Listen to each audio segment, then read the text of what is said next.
So, how do you record a video like this with the GPS and 3D model and your camera is following one of the runners? How do you do this?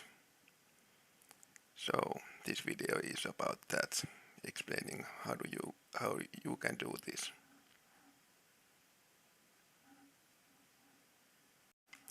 So first you need to have a map, and you need to open it in this 2D version of the app, and this accepts several formats. Any map exported from OCAD with a Word file or Google Earth file or just images you can, but you need to georeference those by yourself here. So it's better to have already georeferenced file. For example, I have here Google Earth file. So I take that and drop it here. There it is. Next, you better crop it so that there's little unnecessary pixels, because that makes it smoother and more detailed in the 3D view, the image. So about like this, you crop it like getting this window to where you like. Then you push this export button and you select how much zoomed in export you take. I take this best one. This usually gives pretty good resolution. So you will have to wait a few seconds and it makes an export here. I take it here, and as you can see, it's a JPEG file with coordinates in its name. And this is the kind of file this 3D version is able to open. So now I drop it here. And here it is. And now I can tilt and look around. As you can see, there's no jet or elevation. It is just flat. This is the simplest possible version. So next, to make an animation, you will need these GPX tracks, and I have already some here. So I select these and drop them here. So here we are. Then I select them all and animate, and some of them are starting in the right place, but now I make a mustard here, and there they are.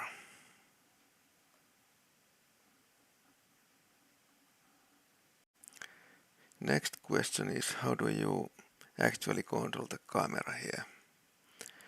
There's several ways to do it. One of them is simply just use the mouse and drag and tilt using both mouse buttons and scroll wheel to zoom in.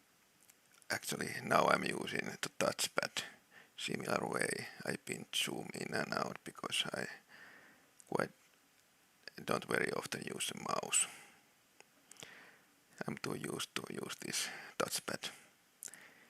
But this is not that handy, really.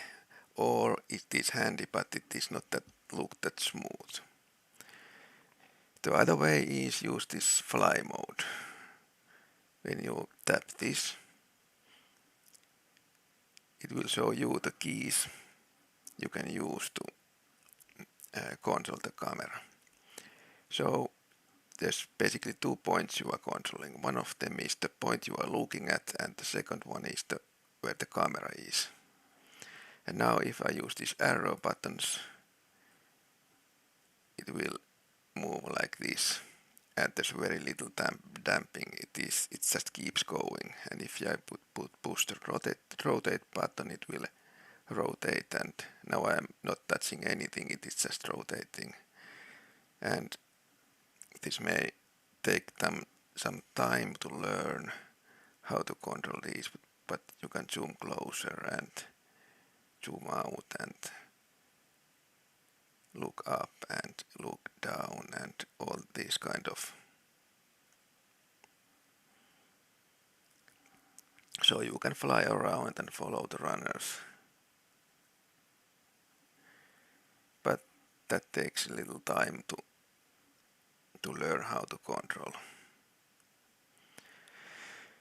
So then there is other ways, like following automatically some runners. Let's put some speed,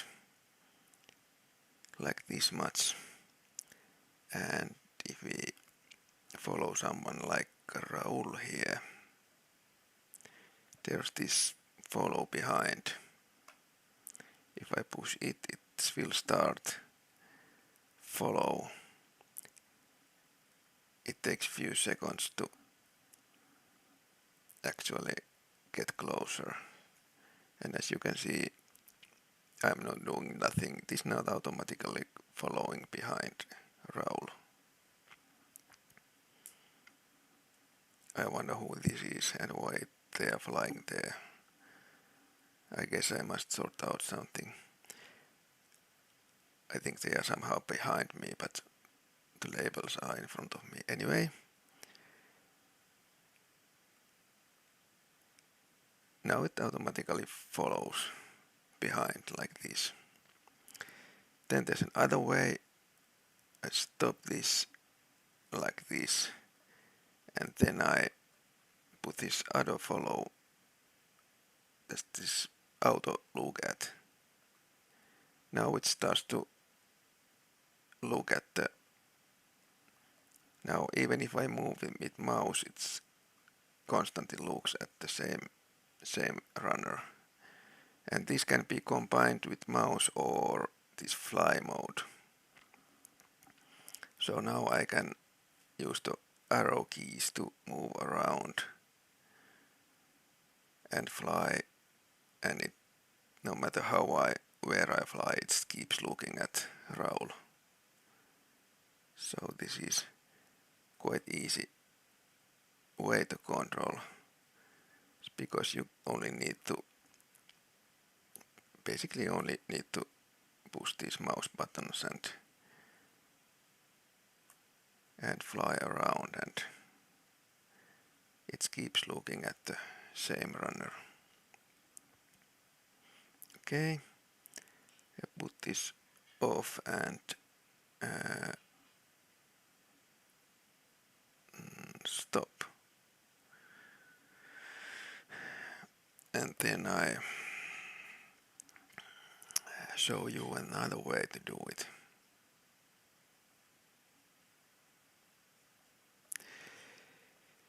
Because besides these two ways to follow, there's one way to record views. And instructions are here. So with Shift P you can record a view, and when you have recorded a sequence of these views, you can move around with larger than and smaller than buttons. So I show you. Let's think this is what we want to show first. So I will push this Shift P. It saved this view.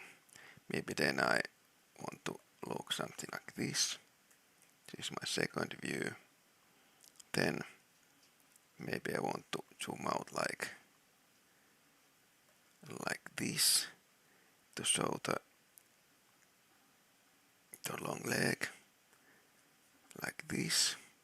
And then after showing that, I maybe want to zoom like that to show the first part, and then maybe like this, and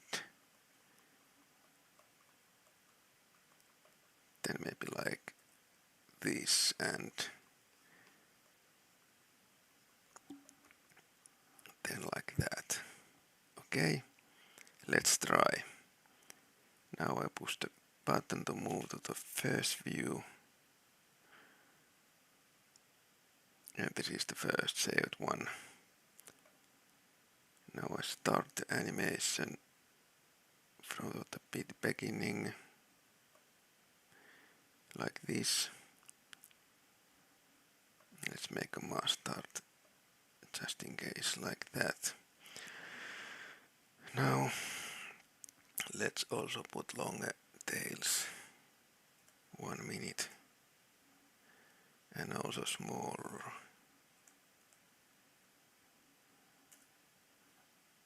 So there they are. Then I move to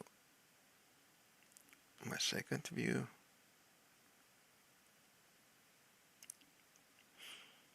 And then wait until they reach the control and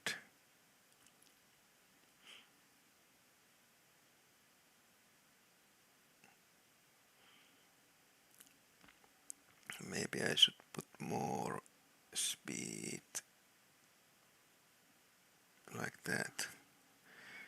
And now I show the whole leg.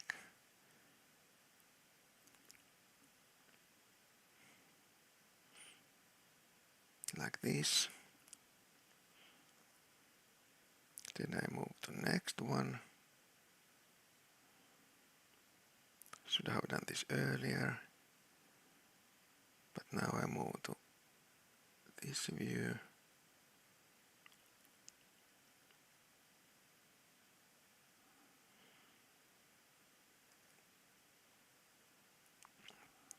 Now fly to the next one.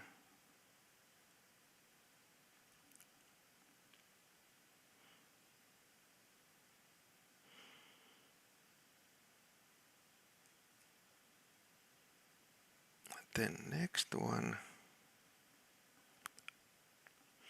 So I guess you got the point. You just save sequence of views and then move like this. And with the other button you can go back. Usually don't need to do that, but it is possible. Okay. So those are the views, I mean the ways to show control the camera with mouse or with this fly mode with these buttons, or you can follow behind or just follow the target, the look at following, and then there's this stored views you can use to control how you move around. Next you might ask how you can make these 3D models. Here's an example. Let's look at something.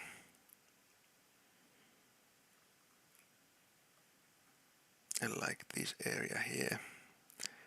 I'll make an export of this. So just like we did, I'll export this and make an image. It could be any orienteering map here, but now I just took the map and base map. And now I have this here. I copy it here. So now we have the map, and now we need to convert it to 3D model. Here we have an app for making that. It is for Windows. If you open that, there's two versions. We now look at only this Finnish one because this is easy. I have it already exported and extracted here. It works so that I take this image we exported and we drag and drop it on top of the exe. It starts running and it makes some stupid questions, but you can press just enter to all of the questions. And then it starts downloading data from CAPSI point cloud files, and this may take some time, maybe a few minutes, but all you need to do is wait.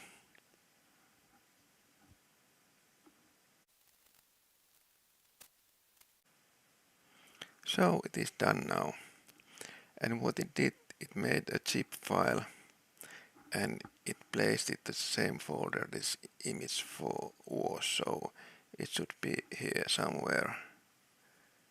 I guess it is this one, probably. No, actually it is this one. It is the newest. So now we can move on to here and just open it and see how it looks.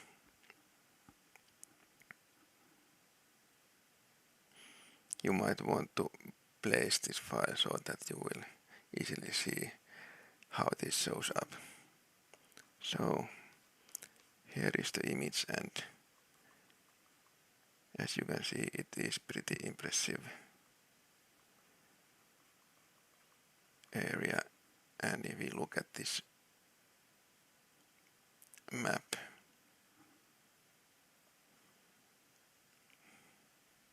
it is the same place placed based on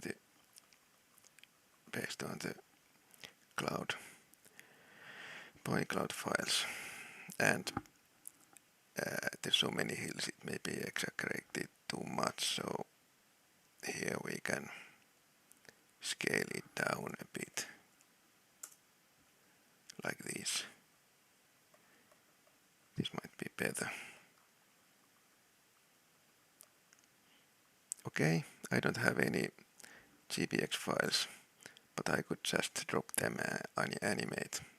But maybe I'll show it with another map. And then of course, if you have an actual 3D model, you can,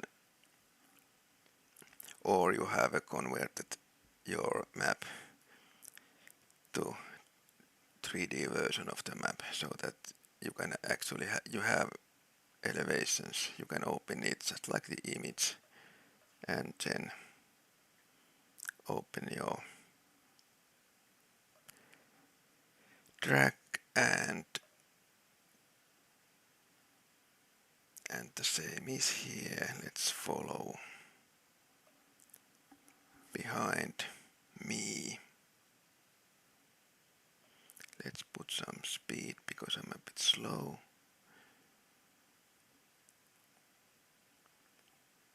So it looks like this. And if you feel like it is too close behind, you can always use this focal length. If you put here something like this, it's a little bit further away behind. But if you put too small, it ends up looking like a fisheye lens, so maybe something like 11 is fine.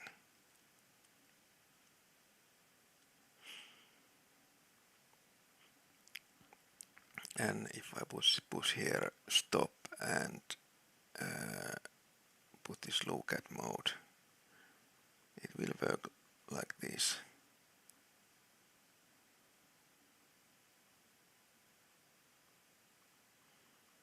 So that's it. Hope this helped you to make some 3D videos of orienteering. Thanks for watching.